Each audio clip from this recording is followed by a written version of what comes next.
Ito ang mainit na balita na siyang dapat malaman ng taong bayan at tila usap-usapan ngayon sa mundo ng social media matapos nga ang tila sapilitan at umano iligal na pag-aresto sa dating Pangulong Duterte upang dalhin sa dahig Netherlands at hatulan ng dayuhang hukuman o ICC napakana umano ng Administrasyong Marcos. Kabilang na dito at isa sa di umano'y utak na si bagong Ombudsman Boying Remulla, kaya naman tila binasag na nga ng Philippine Ambassador to United Kingdom na si Teddy Locsin Jr. ang kaniyang katahimikan at tila isiniwalat na nga nito sa publiko ang buong katotohanan patungkol sa iligal na pag-aresto sa dating Pangulong Duterte. Hindi man ito pinangalanan ngunit tila nasa pulnga sa naging pahayag nito ang Administrasyong Marcos at ang bagong Ombudsman na si Boying Remulla na umano'y may pakana ng lahat kung bakit nasa dayuhang hukuman ngayon ang dating Pangulong Duterte. Gaano kaya ito katotoo? Ating alamin. Pero bago tayo magpatuloy, kung bago ka pa lang sa aking channel ay huwag mo nang kalimutang mag-like, comment at mag-subscribe para lagi kang updated sa mga susunod nating video. Hindi inaresto ng ICC si PRRD, siya'y dinukot ng mga Pilipino at isinuko sa mga dayuhan. Matapang na kinontra ni Philippine Ambassador to United Kingdom na si Teddy Boy Locsin Jr. ang isang post sa social media na nagsasabing inaresto ng International Criminal Court o ICC si dating Pangulong Rodrigo Duterte dahil ayon kay Locsin, hindi ito isang pag-aresto kundi isang pagkidnap na ginawa mismo ng mga Pilipino at mas masahol pa, isinuko pa raw ito sa mga dayuhan. Ang pahayag ni Locsin ay tugon sa post ni Philip Lustre Jr. na nagsabing nang tanungin si Rodrigo Duterte ng isang nakababatang mambabata sa isang pampublikong pagdinig ng Kongreso kung handa siyang humarap sa ICC. Mayabang siyang sumagot, sipain ko ang mga taga-ICC ngayong nakakulong na siya sa kulungan ng ICC. Hindi na niya kayang bigkasin ang mga salitang iyon, kinain niya ang mga iyon. Tapos na siya, salamat ICC. Sa kanyang Facebook account, marin itong tinutulan ni Ambassador Teddy Locsin dahil maling-malian niya ang ganitong klase ng naratibo. Ayon pa sa kanya, si Rodrigo Duterte ay hindi inaresto ng ICC, siya ay dinuko ng mga Pilipino sa Pilipinas at isinuko sa mga dayuhan. Kung siya ay may kasalanan, ipinahahayag natin na ang ating bansa at gobyerno ay walang kakayahang siya ay panagutin. Dagdag pa ni Locsin, sa ganitong gawain, tinalikuran mismo ng bansa ang diwa ng soberanya, ang kakayahang magpatupad ng sariling hustisya. Sa paggawa nito, tinalikuran natin ang unang katangian ng soberanong kalayaan, ang pagkakaroon ng epektibong sistema ng hustisya. Binanatan din ni Locsin ang paniniwala ng ilan na kailangang mga dayuhan, lalo na mga taga-kanluran, ang humusga sa mga Pilipino. Ang idea na ang mga dayuhan, lalo na ang mga taga-kanluran, ay maaaring humusga sa atin ay lubhang kasukulam-sukulam. Ito ay pagtataksil. At para sa buong detalye pa ng balita, narito't panoorin natin ang full video. Anim witness, sabi ko sa inyo eh. Ha? Hindi lang po kay Bong Revilla to. Ha? Kahit yung kay Pastor Kibuloy, anim witness din galing di umano kay Risa Ontiveros. Eto rin. Anim witness din. Di ba? Sabi ko sa inyo, hindi po tsamba yan. Hindi isolated case. Ganyan po ang gobyerno ni Bongbong Marcos, di umano. Kailangan lagyan natin ng ganun eh. Kasi puro sablay ang mga witnesses. O, kita mo ito. Ha? O, tingnan natin to si Madriaga. Ganyan, pareha sila eh. Etong si Bernardo at saka si Madriaga na i-compare ko.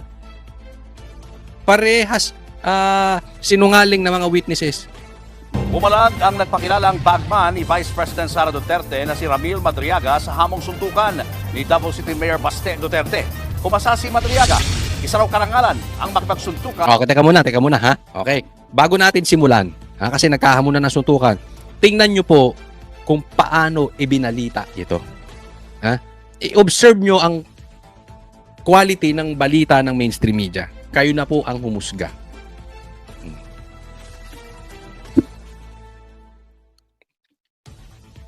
Kay Mayor Baste. Sa handwritten na sulat ni Madriaga, sinabi niyang kung magpupunta sa Annex 2 ng Camp Bagong Diwa si Baste, handa siyang makipagpalitan ng suntok, sipa, uppercut at kahit pa headbutt. Ito ang sa akin, okay? Bakit ba nagkahamunan ng suntukan? Bakit ba ito hinahamon ni Baste? Kasi fake news to. Ha? Kasi sinabi niya na sinabi daw ni PRRD na bakla si Baste. Doon pa lang fake news na eh. Yeah. Alam mo, ako nabiktima rin ako niyan ha, ng ganyan. May nagbalita sa akin na isang bakla ay bakla daw din ako. Pero yung mga totoo kong kaibigan at lalo na yung mga malalapit kong kaibigan at kapamilya ko, alam, hindi ako bakla. At ito rin, sinasabi si Baste bakla. Sisiguraduhin ko po sa inyo, hindi bakla si Baste. Ako na po nagsasabi. Kaya fake news to. Sinabi daw ni PRRD bakla si Baste. Natural, hamunin mo suntukan. Diba? Yun nga lang, walang kwenta tong kalaban. Kasi si Baste, maraming mawawala sa kanya. Ito sino ba to? Patapon buhay nito. Tandaan natin, kidnapper to. Ha? Ang kaya lang nito mga bata. Hindi naman lalaban ng patas yan eh. Natural, pag mangingidnap ka, marami kayo. Sinong kikidnapin nyo? Di bata. Siyempre, may mga armas kayo. Yan ang alam nito. Pero pag patas na laban, kaya ba nito? Kung suntukan wala itong binatbat. Diba? Ngayon, lalabanan daw niya si Baste. Unang naghamon ng suntukan si Mayor Baste nang banggitin siya ni Madriaga sa supplemental affidavit nito. Nakasaad kasi doon na tinawag gumanong baliw at badig ni dating Pangulong Rodrigo Duterte ang mga anak nitong sila Congressman Pulong at Mayor Baste. Kaya buwelta ni Baste, suntukan na lang ng walang restrictions. Kahit kasama pa raw nito si dating PNP Chief General Nicolas Torre III at ang isang anyay Bangag. Ayan. Isama mo ni si Torre at si Bangag. Suntukan tayo. Pumayag naman si Kaya lang, may kondisyon. Etong si Madriaga, kung lalaban siya ng suntukan. Kung matatandaan, dati na rin naghamon ng suntukan si Mayor Baste kay Torre. Umasa si Torre at ni-livestream pa nga ang kanyang paghintay sa boxing ring. Pero ni Anino ni Baste, hindi nakita. Ang galing ng balita, diba? Naghamon si Baste, pero dati niya na rin hinamon si Torre. Kasi sinasabi ni Baste, isama mo pa si Torre, isama mo pa si Bangag. Ngayon, binalita na itong news channel na ito, ay hinamon ka ni Baste, ay hinamon ka ni Torre. Pero hindi ka naman nagpakita. Tanong, yung ba ang kumpletong istorya? Ganun ba ang nangyari? Ngayon, balikan muna natin yung excuses ni puntahan mo. Sa madaling salita, puntuhan mo ako sa kulungan, doon tayo magsuntukan. Siyempre, kaya lumaban niya si Madriaga kasi alam niya hindi pwedeng mangyari. Kung gusto mo nang makipagsuntukan, magpaalam ka dyan sa mga pulis mo. Pwede ka namang lumabas, gumawa kayo ulit ng ring. Suntukan kayo. But anyway, tingnan natin tong balita na to. Tinapos. Tinapos di ba? Bakit ko po nasasabi? Kasi hindi po yan ang buong istorya. Nung naghamon si Torre, alam niya wala sa bansa si Baste. Naalala nyo? Nung nakabalik si Baste, sabi niya, sige, tuloy na natin na suntukan. Ayaw na ni Torre. Madali kasi maghamon halimbawa, alam ko umalis ng bansa si Torre. Hamunin ko ng suntukan. Ngayon, pupunta ako ngayon. Alam mong hindi makakabalik. Imposibleng makabalik. Bakit babalik? Pero nung nakabalik, ayaw mo na. Di ba? Yung ganung excuses ni Torre, kabaklaan po yun. Diretsuhin na po natin. Yun ang kabaklaan. Yun ang dapat tinatawag na support ni John Vic. Naghamon ka suntukan nung wala sa kaka. Naghamon. Nung bumalik, ayaw mo na. Yun ang nangyayari. Anyway, tapos na yun. Medyo hindi ko lang nagustuhan yung pagbabalita. Bakit? Kasi totoo naman yung pagkakabalita, hindi naman fake news. Ang problema may kulang. Pag kulang yung balita mo, kahit pa anong tawagin mo dyan, para sa akin, in my opinion, fake news yun. Kasi hindi yun ang kumpletong istorya. Di ba? Naintindihan nyo na. Kayo na po ang humusga sa mga kalidad ng mga balita ngayon ng mainstream media. Next po tayo. Nako, lagot. Tingnan po natin ito meron na namang bagong pasabog ang Pinklawan. Kaway-kaway sa mga nanonood ditong Piklawan. Oh, may bago na naman. Ha? Meron na naman silang hawak laban kay BP Sara. Ano kaya ito? Hindi titigil ang mga umuning pasabog sa impeachment proceedings laban kay Vice President Sara Duterte. Ayon kay House Committee on Public Accounts Chair at Bicol Saro Party List Representative Terry Ridon, mas marami pa ang mabubunyag sa susunod na hearing. Mas mabigat po itong darating pong pagdinig na ito dahil hindi na po mga star witness ang magsasalita. Ang magsasalita na po rito mga dokumento mismo. Ayun. So may bagong pasabog. Hindi kaya yung ilong mo sumabog. Hindi po grave threat yun, ha? Kasi meron silang bagong pasabog na naman eh. Meron na naman silang bagong ebidensya kasi ngayon daw dokumento na ang magsasalita. Hindi na isang taong kriminal na may kasong kidnapping. Diba? So, alam mo, itong mga congressman parang naging nakakita na kayo ng vlogger na yung nabuhay sa pasabog. Ang tawag ko dyan, pasabog vloggers. Pambira, animal. Itong mga congressman natin parang naging pasabog vloggers. Meron na naman silang bagong hawak. Alam mo, kung meron kayong hawak, matagal nyo nang hindi nyo pinagtiisan si Madriaga. Yung ganong kalayo na witness, kalayo sa katotohanan na witness. Alam mo, nagmukha kayong tangalo doon, ha? Pinatulan nyo yun. Kumbaga sa manliligaw hindi ka na namili. Basta ka na nang pumatol. Ganun kayo kadesperado. Ramdam ng taong bayan buong Pilipinas kung gaano kayo kadesperado. Kaya wala kayong hawak. Kasi kung meron kayong hawak, hindi nyo pinapatulang kung sino-sino. Na pati ultimo, si John Vic gustong gawin ng Pinklawang gawing kandidato. Pati si Tory gustong gawing kandidato. Di ba? Ganyan kayo kadesperado. Kabilang sa mga pinatawag ng House Committee on Justice, sina former Senator Antonio Trillanes para sa Isa pa to si Trillanes. May pinanalo ka na bang paso? Kinasuhan din ako niyan eh. Good luck sa'yo. Pag na-dismiss yan, akong kauna-unahang tatawa sa'yo. Isipin mo, kinasuhan ako nitong mama na ito. Dahil na-interview ko lang yung 18 Marines. Trabaho ko yung tanga. Isa't kalahati kang tanga. Demanda mo ako ulit. Akala mo, ang Banateros, makukuha mo sa pagganyan-ganyan. Ha? Ikaw uhugin ka. Umatras ka naman dyan sa mutiny. Ano pa nga sinabi nung kasamahan mo sa 18 Marines? Duwag ka raw. Traidor ka pa daw. Huwag nga kaming tinatakot mo. Iniwan mo yung mga kasamahan mo roon. Magdemanda ka ulit. Masama na mag-interview. Huwag mo sabihin, sa susunod, ikaw ang iimbitahin, ikaw naman ang iiyak. Kayong mga Pinklawan, tigil-tigilan nyo na yung mga gimmick na mga tanim witness nyo na iyak ng iyak. Di ba? Bumenta ba? Sige, tanungin kita. Bumenta ba yung paiyak-iyak ni Madriaga? Kasi sinasabi nila, ito daw si Madriaga, pabaon, pakawala. Di umanon ni Trillanes at ng mga Pinklawan. Di ba? Sige, ikaw naman ang susunod. Ikaw naman umiyak. Gusto kong umiyak ka, ni Man. Kung ano drama mo. explained wealth ng mga Duterte at si Ombudsman Jesus Crispin Rimulya para sa salin ng bise. Magsama pa kayong dalawa. Balikan natin. Yung anak nito, inahulihan. Di ba? Mabilis pa sa alas 4, dismiss.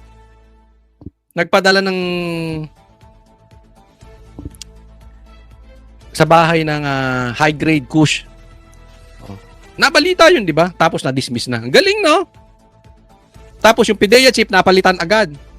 Siya yung DOJ secretary nun. O sila ngayon magbibigay. Yan ba yung sinasabi ni Ridon, may pasabog kayo?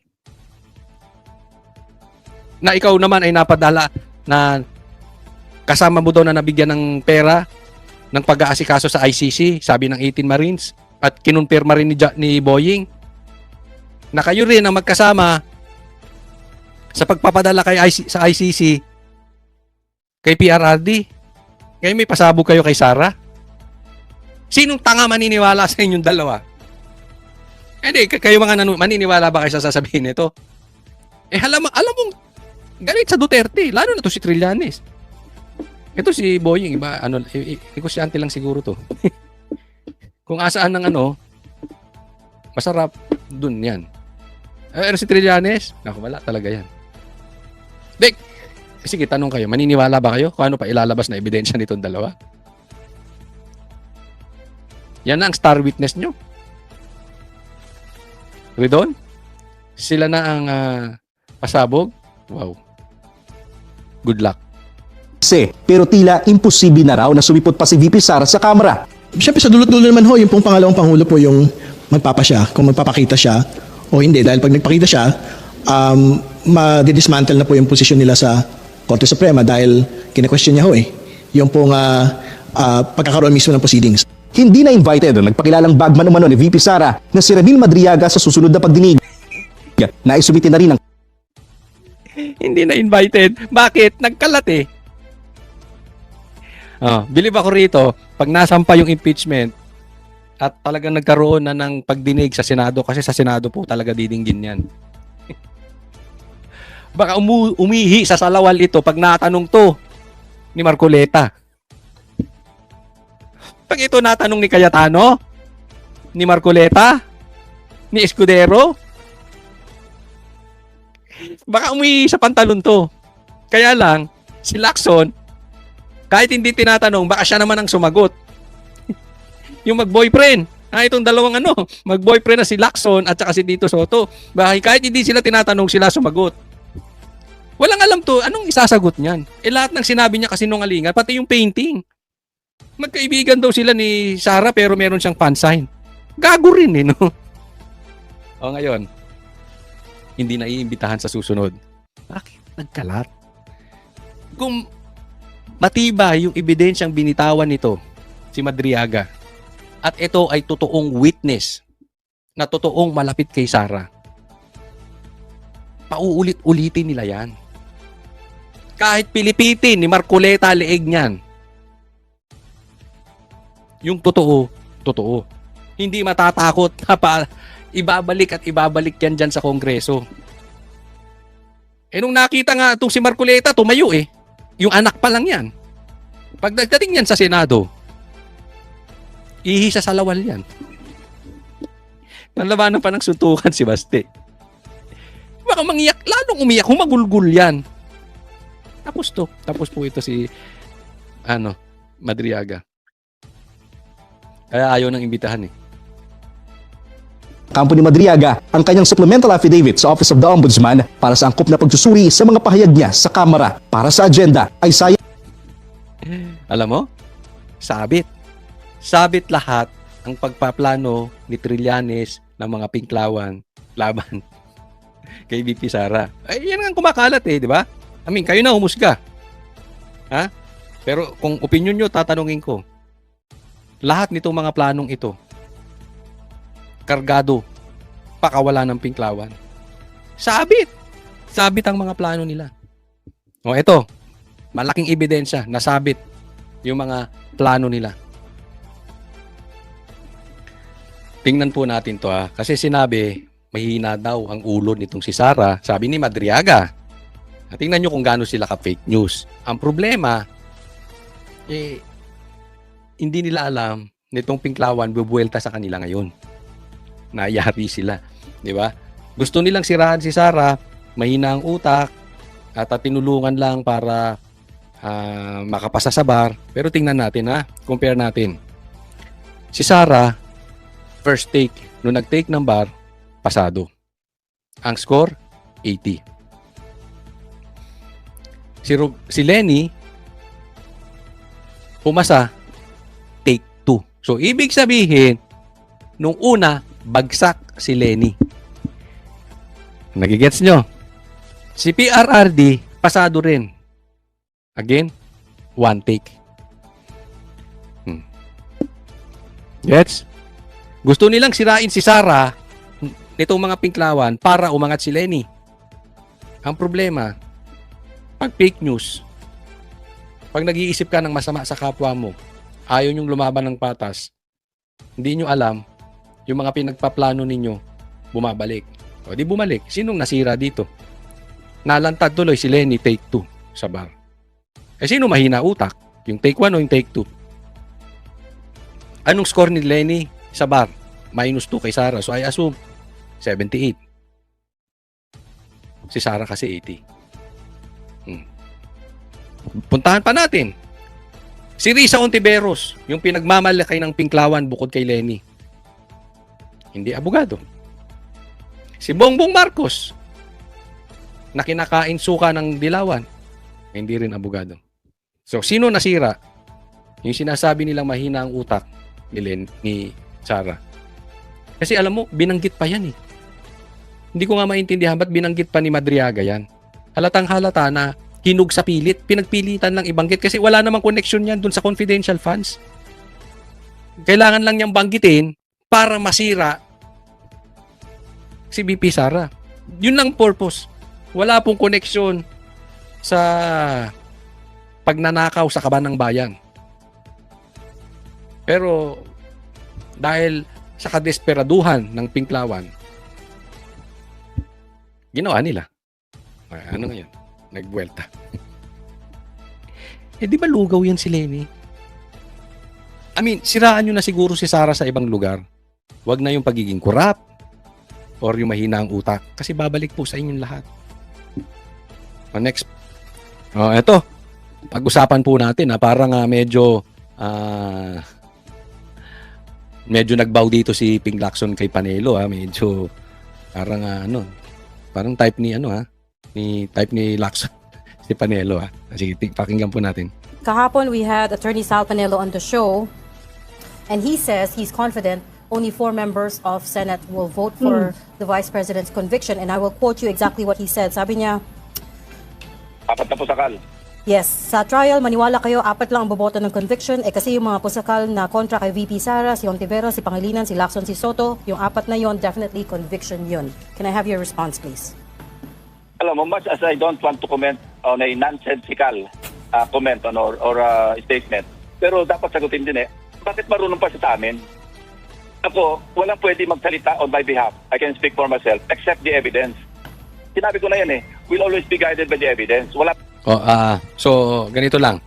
Ang issue dito ni Lacson, tinawag si Lacson na pusakal ni itong si Panelo, si Attorney Sal Panelo, dahil ang boboto lang daw sa conviction ni BP Sara para siya ay ma-impeach, siya, si Tito Soto, si Risa ata, at saka si Kiko. So, 4 lang sila na pusakal. Sabi niya, bakit mo kami pinangungunahan? Yan ang sinasabi ni Ping Lacson. Marunong ka pa sa amin. 'Di ba? Kami lang nakakaalam at wala kang karapatang magsalita in my behalf. Hindi naman kailangan. Obvious naman Obvious naman na ayaw nyo kay Sara. Kasi nga, hinarangan nyo ng lahat ng investigasyon dyan sa Blue Ribbon para maimbestigahan yung mali-maleta. Yung imbestigahan ng pagnanakaw sa flood control. Sino bang humaharang? Hindi ba obvious? Tanga ka ba, Lacson? Or ginagawa mong tanga yung taong bayan? Halatang-halata naman ng taong bayan, ayaw nyo. Pinatatagal ninyo yung hearing dyan sa ghost projects, dyan sa flood control scandal. Tapos pumuputok yung butsi mo dyan para kang bakla. Pa tayo doon. Bakit pinangungunahan niya at tatawagin pa niya kaming pusakal? Anong yung intention? Lalagay niya kami on the spot? Ba't mas marunong pa siya sa akin? Bakit mas marunong pa siya kay Risa? Ba't mas marunong pa siya kay Kiko? Ba't mas marunong pa siya kay ST? Bakit manghuhula pa siya? Kung sabihin ko sa iyo pusakal na manghuhula. Di sabihin mo, karapatan mo yun Di ba? Parang baklang pumuputok ang butsi mo dyan. Ito si Lacson. Nakikipagtara. Well, normal, nasasabihin. Hindi na ba pwede magkaroon ng opinyon ng taong bayan sa inyo? Bakit ka onion skin? Natural, nakaupo kayo. Kahit ako tanungin mo pupustahan ako? Kung boboto ka ng conviction kay Sara o hindi, yun din nasasabihin ko. Boboto ka, kayong dalawang mag-boyfriend na si Tito Soto. Kung iba, tawagin mo rin pusakal si Lacson. Ano naman kabaklaan yan? The idea that... Maximum daw 6, sabi niya, maximum 6 senators. Pero usually... Baka daw umabot naman ng 6. Bakit nababasa niya bang isipan ng bawat senador? Mo, kami, nag-usap-usap na rin kami eh. At least some of us, ano? At titignan rin yung patong ng ebidensya. Kung ebidensya, kasi kami, nasa microscope kami niyan ng publiko kasi definitely... So, ang punto ni Lacson, ang titingnan nila ebidensya. Naniniwala kayo doon. Hindi political color. Lacson naman, para kang pinanganak kahapon. Sa publiko yung trial. As in the case of Yes. former CJ Corona, no? Ano, nasa Microsoft kami, kaya babantayan kami dyan, whether or not may intention kami tumakbo ba o wala na.